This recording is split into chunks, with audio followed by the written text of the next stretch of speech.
Now coming on properties of phenols.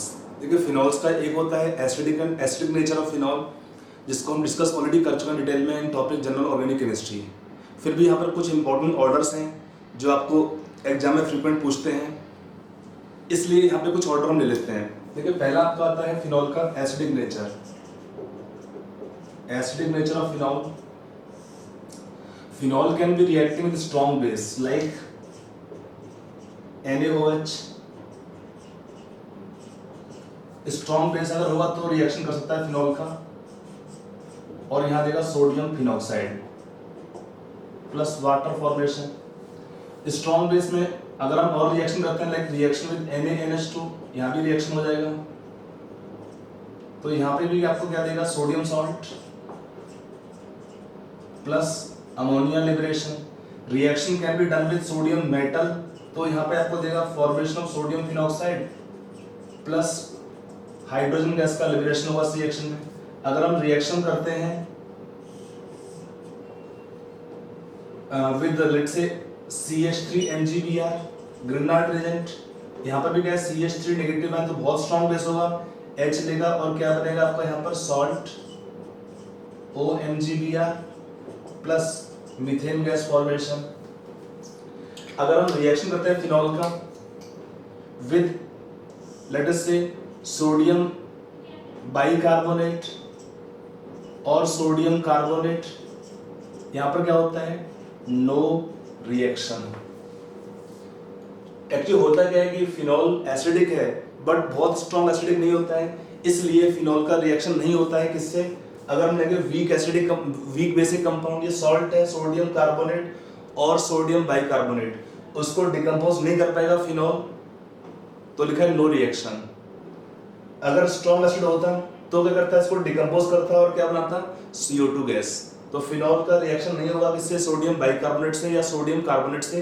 ये काफी important test होता है फिनॉल का डिस्टिंक्शन करने के लिए और स्ट्रॉन्ग एसिड से। जैसे एक बहुत कॉमन आता है एग्जांपल, इसमें काफी कॉमन क्वेश्चन भी है ये वाला।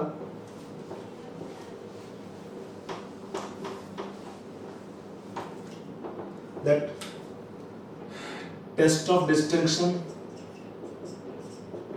distinction of phenol and benzoic acid, ये दो कंपाउंड दिया, इनको आपको डिस्टिंग्विश करना है, तो कैसे डिस्टिंग्विश करेंगे इसी टेस्ट से। एक्चुअली यहाँ पर क्या है दो कंपाउंड के अंदर अगर हम देखते हैं एसिडिक नेचर, तो एसिडिक नेचर इसका ज्यादा होता है, इसका pKa वैल्यू होता है अराउंड 9.95 और इसका pK वैल्यू है 4.2।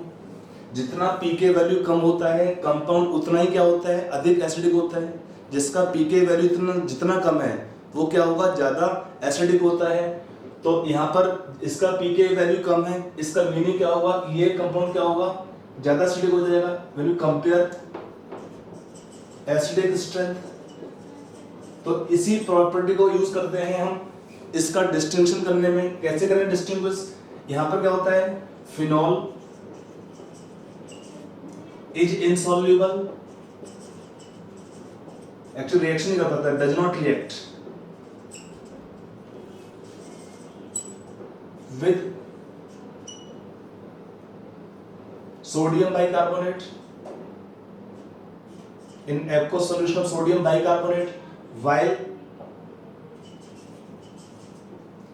benzoic acid BHCOOH written short is soluble in aqueous solution of sodium carbonate और सोडियम बाइकार्बोनेट। हमें कॉमन मिलता है रिएक्शन में सोडियम बाइकार्बोनेट से रिएक्शन करने पर। इसका रीजन क्या है, इसका रीजन है इसका एसिडिक नेचर, ये स्ट्रॉन्गर एसिड है कंपेयर टू इस फिनॉल के।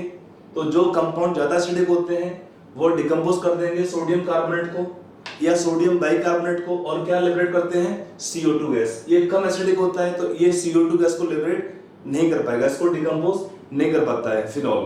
तो ये बहुत कॉमन टेस्ट है इसका डिस्टिंक्शन करने के लिए। You normally get 1 mark question in even board, और काफी कॉमन क्वेश्चन आपका आता है जेईई मेन और नीट के अंदर कि इन दोनों कंपाउंड को डिस्टिंग्विश कैसे कर सकते हैं। तो ये काफी कॉमन टेस्ट है। इसमें रिएक्शन क्या होता है, अगर हम रिएक्शन करते हैं फिनॉल का विद सोडियम बाइकार्बोनेट तो यहाँ पर क्या है, reaction shifting more in the backward direction, और क्या देगा आपका,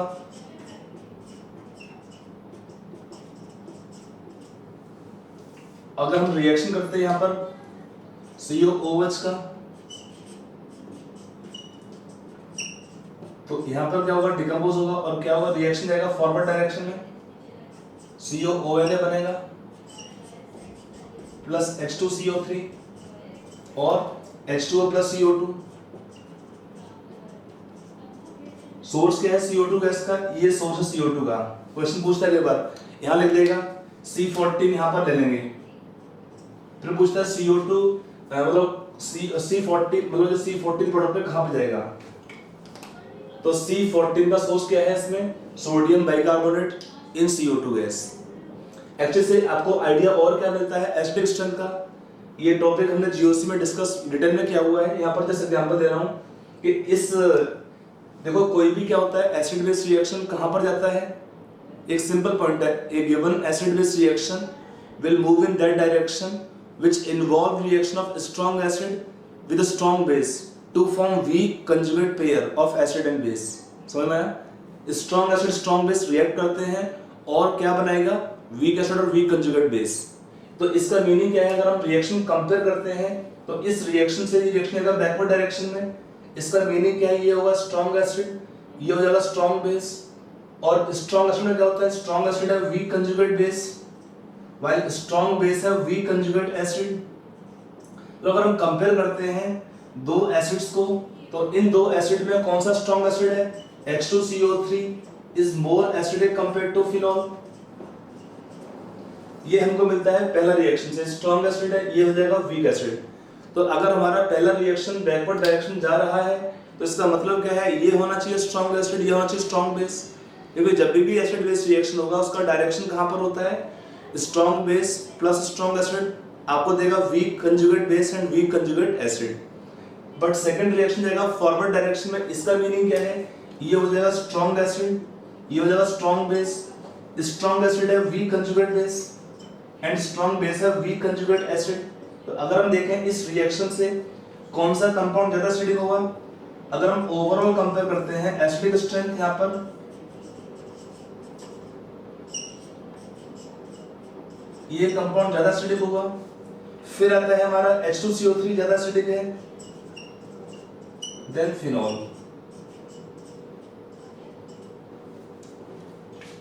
तो एक तो ये पॉइंट आता है हमारा, इसमें इंपॉर्टेंट पॉइंट है ये वाला, test of distinction of phenol from benzoic acid. काफी कॉमन टेस्ट है और इस टेस्ट के आधार पे क्वेश्चन पूछता है ये वाला, order of acidic strength of phenol, carbonic acid and benzoic acid. समझ में आया, बहुत सिंपल है, इसको आप एक बार नोट करेंगे।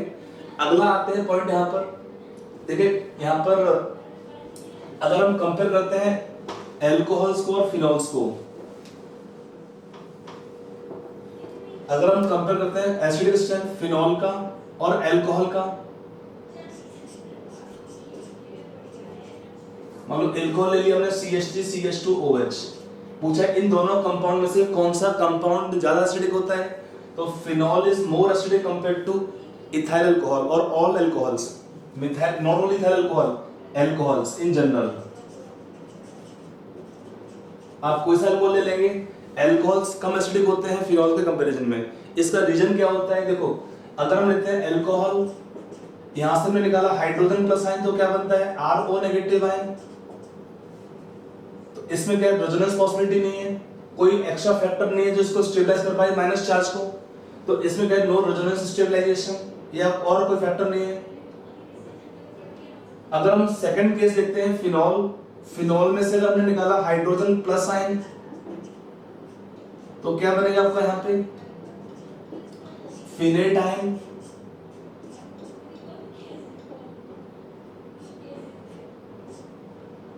ये आपका फिनॉल था, इसको फिर फिनेट आयन और फिनॉक्साइड आयन,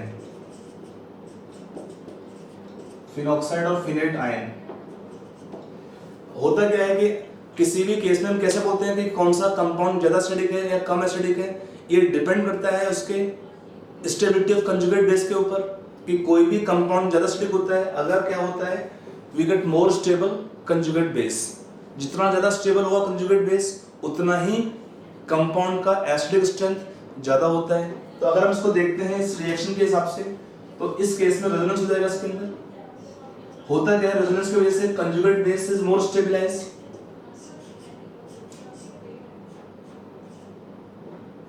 यहां पर अगर माइनस चार्ज लोन पेयर, और फिर क्या होगा, रेजोनेंस होगा इसके बाद।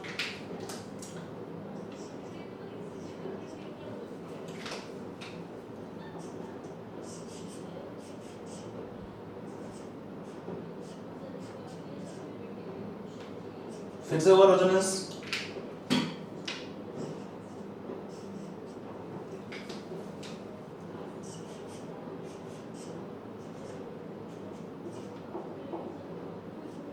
अगर हम वापस करते तो again we get the original structure back. यहाँ पर ऊपर है माइनस चार्ज, इसको हम रेजोनेंस स्ट्रक्चर में काउंट नहीं करते हैं क्योंकि चार्ज कहीं और डिलोकलाइज नहीं हो रहा है। तो हम बोल सकते हैं एज ए होल कितने स्ट्रक्चर काउंट कर सकते हैं, 1 2 3 4 स्ट्रक्चर्स इन रेजोनेंस। तो इस केस में क्या होता है, फिनेटाइन और फिनॉक्साइडाइन इज रेजोनेंस स्टेबलाइज, फिनेट और फिनॉक्साइडाइन इज रेजोनेंस स्टेबलाइज। तो क्या होगा, इस रेजोनेंस की वजह से अगर हम स्टेबिलिटी कंपेयर करते हैं कंजुगेट बेस का, तो क्या होगा इसमें, फिनेटाइन is more stable than alkoxide ions. इसका मीनिंग क्या होगा, what is order of acidic strength of acids, phenol is more acidic as compare to alcohols.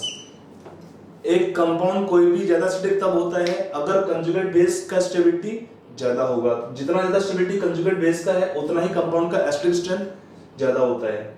इसमें अगर हम कंपेयर करते हैं, सपोज अगर हम कंपेयर करते हैं CH3COOH, CH3COOH साथ में दिया है फिनॉल, इन दो कंपाउंड में से कौन सा कंपाउंड ज्यादा एसिडिक होता है, ये भी काफी कॉमन क्वेश्चन आता है एग्जाम के अंदर, अभी हमने डिस्कस किया भी था in terms of benzoic acid. तो इन दो कंपाउंड में से भी ये कंपाउंड ज्यादा एसिडिक होता है। अब इसका रीजन क्या होगा, क्योंकि इसका रीजन ये होता है कि एसिडिक एसिड में से हम जब एक H निकालते हैं तो क्या बनता है, एसिडेटाइन। इसमें रेजोनेंस तो कम होता है बट क्या होता है, हमें मिलते हैं दो स्ट्रक्चर्स, दोनों कैसे होते हैं, इक्विवेलेंट स्ट्रक्चर्स।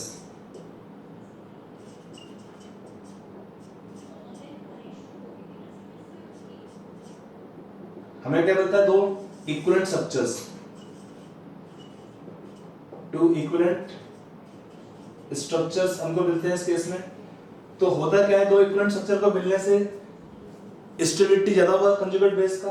अगर हम कंपेयर करें स्टेबिलिटी में, तो अगर इस केस में हम स्टेबिलिटी को देखते हैं, चलो मैं यहां देता हूं, CH3COO negative ion is more stable as compare to phenate ion. यहाँ बच्चे थोड़ा डाउट रहता है बच्चों को कि सर इसमें तो ज्यादा रेजोनेंस हो रहा है, मोर रेजोनेंस मोर स्टेबिलिटी, यहाँ पे रेजोनेंस कम होगा एसिडेट के अंदर, फिर भी इसका स्टेबिलिटी ज्यादा क्यों है। उसका सिंपल रीजन है बेटा कि इस एसिडेटाइन के अंदर स्ट्रक्चर दो ही है बट दोनों कैसे हैं, दोनों इक्विवेलेंट स्ट्रक्चर हैं। दोनों कैसे हैं, दोनों यहाँ पर इक्विवेलेंट स्ट्रक्चर है। और साथ में क्या है, more electronegative atom, oxygen carry minus charge. यहाँ पर कैसे स्ट्रक्चर्स हैं, नॉन इक्विवेलेंट स्ट्रक्चर्स हैं। हमें चार स्ट्रक्चर है बट कैसे, नॉन इक्विवेलेंट। और क्या है, केवल एक स्ट्रक्चर में O पर माइनस चार्ज है और बाकी के तीन स्ट्रक्चर में चार्ज कहां पर है, माइनस कार्बन के पास है। कार्बन एटम कैसा होता है, लेस इलेक्ट्रोनेगेटिव है। तो अगर लेस इलेक्ट्रोनेगेटिव एटम के ऊपर माइनस चार्ज होगा तो स्टेबिलिटी डेफिनेटली कम हो जाएगा कंजुगेट बेस का। तो दो रीजंस हैं इसमें, एक तो क्या होता है एसिडेट के अंदर दो स्ट्रक्चर होंगे, दोनों इक्विवेलेंट होते हैं। और सेकंड पॉइंट क्या है, more electronegative element oxygen carry minus charge in acetate ion. इन दो पॉइंट की वजह से इसका ज्यादा स्टेबिलिटी होगा, इसलिए ये ज्यादा एसिडिक होते हैं despite less number of resonating structures. ठीक है, इक्विवेलेंट स्ट्रक्चर पॉइंट डोमिनेट करता है नंबर ऑफ स्ट्रक्चर्स पॉइंट के ऊपर, उसी हिसाब से पॉइंट बोला है। तो ये भी काफी कॉमन क्वेश्चन आपका स्कूल एग्जाम के लिए भी है, वैसे भी आ जाता है एग्जाम में। अब आते हैं कुछ और फिनॉल के डेरिवेटिव्स एसिडिक स्ट्रेंथ के लिए, जो इंपॉर्टेंट आपको मैं वो दिखा दे रहा हूं यहाँ पे। देखिए अगला आता है एग्जांपल, यहाँ पर है एसिडिक स्ट्रेंथ के बारे में, फिनॉल दिया है हमको और दिया इसके बाद क्रेसॉल्स, ऑर्थोक्रेसॉल, मेटाक्रेसॉल एंड पैराक्रेसॉल। देखो ध्यान रखो इसमें, अगर हमारे पास कोई भी ग्रुप होता है electron donating group, electron donating group क्या करते हैं, they try to decrease the acidic strength of acids, while electron withdrawing group try to increase the acidic strength of acids। Actually होता क्या है कि हमको देखना है कंजुगेट बेस का स्टेबिलिटी। अगर कंजुगेट बेस का स्टेबिलिटी बढ़ेगा, चार्ज नेगेटिव होता है कंजुगेट बेस में, तो इलेक्ट्रॉन विड्रॉइंग क्या करते हैं, इलेक्ट्रॉन विड्रॉइंग ग्रुप, यहाँ पे EWG का मीनिंग है इलेक्ट्रॉन विदड्रॉइंग ग्रुप, EDG का मीनिंग होता है electron donating group. Electron donating group क्या करते हैं, इलेक्ट्रॉन देंगे कंजुगेट बेस को, चार्ज नेगेटिव और अक्यूमुलेट कर देंगे, बढ़ा देंगे। अगर चार्ज नेगेटिव बढ़ेगा तो स्टेबिलिटी कम कर देगा कंजुगेट बेस का, तो अगर हमारी स्टेबिलिटी कम है तो एसिडिक स्ट्रेंथ कम हो जाएगा। अगर इलेक्ट्रॉन विड्रॉइंग ग्रुप है तो चार्ज नेगेटिव को कम कर देंगे, चार्ज कम होगा तो स्टेबिलिटी बढ़ता है कंजुगेट बेस का। तो अगर हमारा ज्यादा स्टेबिलिटी कंजुगेट बेस का है तो कंपाउंड क्या हो जाएगा, ज्यादा एसिडिक होता है। और एक पॉइंट ध्यान रखिए, अगर हम देखते हैं ऑर्डर ऑफ प्लस आई और minus I effect in benzene ring, इसका ऑर्डर क्या होता है, रिंग के अंदर सबसे हाईएस्ट होता है ऑर्थो पोजीशन में, फिर पैरा पोजीशन में और फिर होता है मेटा पोजीशन में। कहीं कहीं पे कुछ लोग मिसकंसेप्शन में भी बोल देते हैं कि ऑर्थो पास में है तो मैक्सिमम होगा, सही बात है, फिर मेटा और फिर पैरा, क्योंकि मेटा पास में है। ध्यान रखिए ऐसा नहीं होता है, ये हमारा करेक्ट ऑर्डर होता है, क्योंकि बेंजीन क्या है, एरोमेटिक कंपाउंड है, एरोमेटिक कंपाउंड है, और यहाँ पे क्या होता है, साइक्लिक पाई इलेक्ट्रॉन क्लाउड होता है, इसलिए पैरा पोजीशन ज्यादा इफेक्ट होता है मेटा पोजीशन से। या तो ग्रुप इलेक्ट्रॉन डोनेटिंग हो और चाहे ग्रुप इलेक्ट्रॉन विड्रॉइंग हो, दोनों ही केसेस में, दोनों केस में इलेक्ट्रॉन डोनेटिंग ग्रुप हो या इलेक्ट्रॉन विड्रॉइंग ग्रुप हो, मेटा पोजीशन पर इलेक्ट्रॉन कम मिलेंगे या इलेक्ट्रॉन कम विड्रॉ हो पाते हैं कंपेयर टू पैरा और ऑर्थो पोजीशंस। तो यहाँ पर अगर हमको कंपेयर करना है इनका ऑर्डर ऑफ एसिडिक स्ट्रेंथ तो क्या होना चाहिए, देखो मिथाइल ग्रुप कैसा है, प्लस आई इफेक्ट है मिथाइल का, तो इलेक्ट्रॉन डोनेटिंग ग्रुप है, क्या करता है, try to decrease acidic strength, तो compare to 1 remaining all the compounds are less acidic nature. अब रह गया ऑर्थो मेटा पैरा, तो इलेक्ट्रॉन डोनेटिंग ज्यादा होगा ऑर्थो पोजीशन में, तो ortho become less acidic nature. अब इन दोनों में क्या होता है, फिर पैरा में इलेक्ट्रॉन डोनेटिंग नेचर आएगा, मेटा वाला सबसे अधिक एसिडिक होगा इस केस में। इसका एविडेंस हम देखते हैं पीके वैल्यू से, वो भी आपको ये देते हैं पॉइंट, पीके वैल्यू इसका है 9.95, इसका पीके वैल्यू होता है 10.28, इसका पीके वैल्यू है 10.08 और इसका है पीके वैल्यू 10.19। आपको पीके याद नहीं करना है, जस्ट फॉर इंफॉर्मेशन आपको दे रहा हूं कि जितना ज्यादा पीके वैल्यू होगा उतना ही कंपाउंड कम एसिडिक होता है। मेटा वाला एसिडिक ज्यादा है ऑर्थो और पैरा वाले से, बिकॉज इसका इलेक्ट्रॉन डोनेटिंग एबिलिटी सबसे कम होगा मेटा पोजीशन से, हाईएस्ट है ऑर्थो में, तो ऑर्थो सबसे कम एसिडिक हुआ, फिर पैरा, फिर मेटा। कंपेयर टू फिनॉल सब कंपाउंड क्या होंगे, लेस एसिडिक इन नेचर, तो ये भी एक इंपॉर्टेंट ऑर्डर है। अगर हम देखते हैं इस केस में नाइट्रो ग्रुप लगा हुआ है तब क्या होगा, ऑर्थो मेटा पैरा पोजीशन में, ये भी इंपॉर्टेंट ऑर्डर है काफी। इस केस में अगर हम ऑर्डर देखते हैं एसिडिक स्ट्रेंथ का, कैन यू गेस, एक बार गैस करिए आंसर इसका। ये जीओसी में डिटेल में समझाई हुई मैंने, फिलहाल आपको ब्रीफ में बोलूंगा। यहाँ पर देखो, यहाँ पर क्या है, नाइट्रो ग्रुप लगा है ऑर्थो पोजीशन में, तो कंपेयर टू फिनॉल सब में नाइट्रो लगा हुआ है। नाइट्रो ग्रुप ऐसा है, इलेक्ट्रॉन विड्रॉइंग ग्रुप है, इसका नेगेटिव आई भी काम करता है और नेगेटिव आर भी जहां पॉसिबल होगा। तो अगर हमारा नाइट्रो लगा है ऑर्थो पोजीशन में, क्या होगा, माइनस आई और माइनस आर दोनों होता है, माइनस आई ज्यादा होगा, मोर नेगेटिव आई। यहाँ पे क्या है, मेटा में only minus I, no negative R possible. Para में क्या होता है, negative I and negative R both, and negative I will be less than ortho isomer. Nitro का देखो होता क्या है, जब अभी देखा था रेजोनेंस में हमने, in phenoxide ion oxygen's negative charge will go to ortho and para position. तो अगर नाइट्रो ग्रुप ऑर्थो या पैरा पोजीशन में होगा तो क्या शो करता है, नेगेटिव R और नेगेटिव I दोनों इफेक्ट शो करेगा। मेटल में क्या शो करता है, ओनली -I। अगर नेगेटिव R दोनों जगह पे है तो क्या होगा, कंपेयर टू सबसे कम एसिडिक होगा इसमें पहले वाला 1, क्योंकि तीनों में क्या है, इलेक्ट्रॉन विथड्रॉइंग ग्रुप है। तो compare to phenol remaining all the 3 compounds are more acidic nature compare to 1। तीनों ही कंपाउंड क्या होंगे, ज्यादा एसिडिक होते हैं। अब रह गए कंपाउंड 2, 3, 4 में कैसे कंपेयर करना है। 2, 3, 4 को कंपेयर करने के लिए हम देखते हैं नेगेटिव I ज्यादा कहां पे है, ऑर्थो में। नेगेटिव I सबसे यहां पे है, नेगेटिव I ओनली -R में उभरता है। तो थर्ड वाला कंपाउंड कम एसिडिक होगा इन दोनों से, क्योंकि नेगेटिव R से क्या होता है, नेगेटिव R में क्या होता है, इलेक्ट्रॉन पेयर कहां जाएगा आपका, मान लो ये था हमारा, यहां पे आएगा माइनस चार्ज। अगर हमारे पास यहाँ पे नाइट्रो ग्रुप लगा हुआ है ऑर्थो पोजीशन पर या पैरा पोजीशन में, क्या होता है, lone pair will go to ortho और पैरा पोजीशन। तो यहाँ पर इसका होगा नेगेटिव R इफेक्ट, ये होता है नेगेटिव R नाइट्रो ग्रुप का। तो नेगेटिव R कहाँ हो सकता है, ऑर्थो में या पैरा में, बिकॉज ये लोन पेयर कहाँ जाएगा रेजोनेंस की वजह से। आपका ये था ना फिनॉक्साइड आयन, जब इसमें रेजोनेंस होगा तो कहाँ जाएगा, माइनस चार्ज ऑर्थो पोजीशन पर, फिर कहाँ जाएगा, पैरा पोजीशन पर, फिर कहाँ जाएगा, ऑर्थो पोजीशन पर। तो इस केस में माइनस चार्ज कहाँ जाएगा, ऑर्थो और पैरा पोजीशन पर जाएगा। समझ में आ रहा है।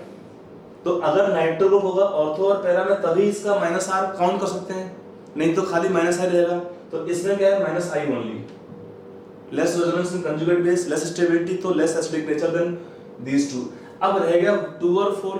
तो 2 और 4 में हमारे क्या उम्मीद होती है कि 2 और 4 के अंदर 2 में क्या है, नेगेटिव I इफेक्ट ज्यादा है। तो हमारी ये एक्सपेक्टेशन होता है कि 2 should be more acidic then the fourth compound, but 2 come acidic है फोर्थ वाले से। ये काफी ऑर्डर इंपॉर्टेंट है, इसको ध्यान रखिएगा। इसका रीजन क्या है, नेगेटिव I ज्यादा है फिर भी एसिडिक स्ट्रेंथ कम क्यों है, इसका रीजन है फोर्थ के N2 में क्या होता है, इंट्रा मॉलिक्यूलर बॉन्डिंग। इसमें क्या है, इंट्रा मॉलिक्यूलर हाइड्रोजन बॉन्डिंग। इससे क्या होगा कि इस केस के अंदर 2 वाले के अंदर जो H को निकालना है वो इन्वॉल्व है आपका हाइड्रोजन बॉन्डिंग में। तो इसलिए H को निकालने से पहले हमको हाइड्रोजन बॉन्ड को ब्रेक करना पड़ेगा, इसलिए इसका एसिडिक कुछ कम होता है, slightly less compare to para nitrophenol. Para का हमारे पास एक्सपेक्टेशन था कि इसका एसिडिक नेचर कम होना चाहिए था ऑर्थो वाले से, क्योंकि लॉजिक ये बोलता है कि ऑर्थो पोजीशन में नाइट्रो ग्रुप का -I इफेक्ट ज्यादा होता ही है, लिखा भी हमने यहाँ पे।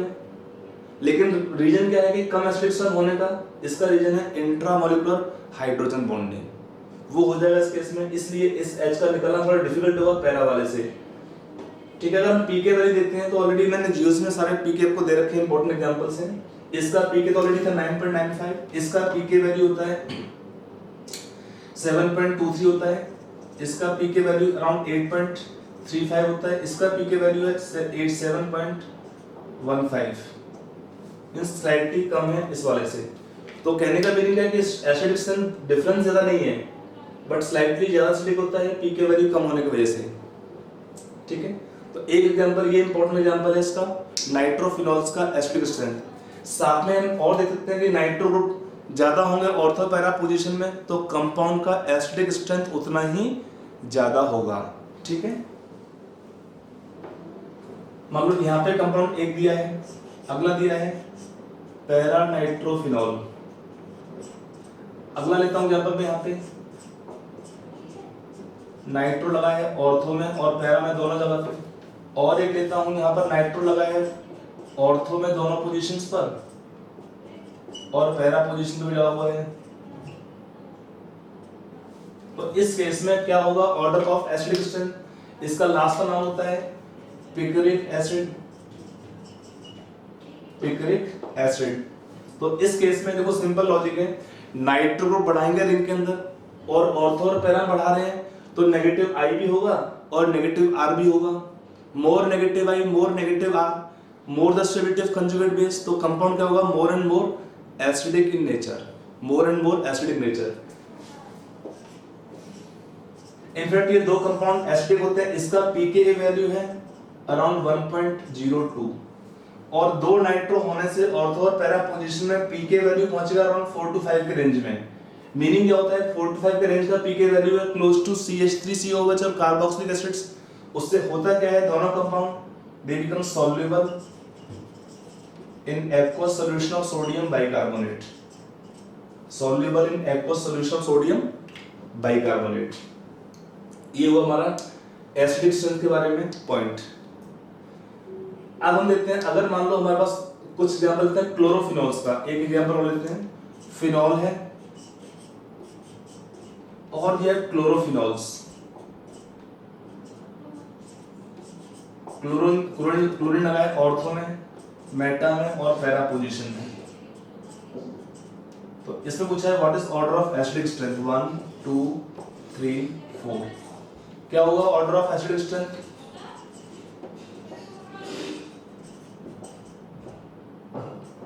Can you guess?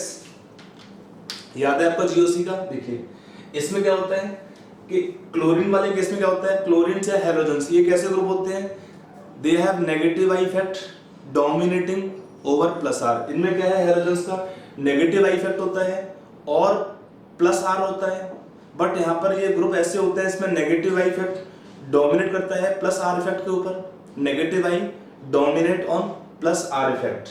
तो इसलिए होता है कि इन कंपाउंड्स के अंदर हम अगर कंपेयर करते हैं, ऑर्थो में क्या है माइनस आई ज्यादा होता है, मोर नेगेटिव आई। यहाँ पे प्लस आर भी होगा बट प्लस आर काफी कम है, माइनस आई ओनली। यहाँ पे है minus I and plus R. तो यहाँ पे दो इफेक्ट होंगे, एक नेगेटिव आई है और एक प्लस आर है। इनका अपोजिंग नेचर होता है। अपोजिंग नेचर का मीनिंग क्या है, negative I will try to make compound more acidic, plus R will try to make compound less acidic.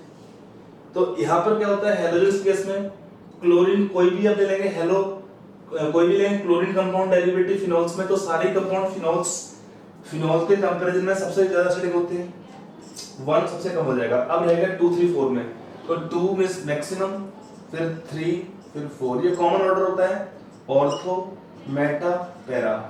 Phenol means कोई भी आप ले लेंगे हैलोजेंस वाले केसेस में, फ्लोरीन हो, क्लोरीन हो, ब्रोमीन हो, आयोडीन कुछ भी हो, तीनों में सेम ऑर्डर होगा ortho meta para. Ortho is more acidic than meta than para. Reason क्या होता है, ऑर्थो वाले केस में नेगेटिव आई इफेक्ट ज्यादा होता है, पैरा में कम क्यों होता है मेटा वाले से, क्योंकि पैरा में प्लस आर इफेक्ट भी काउंट करते हैं।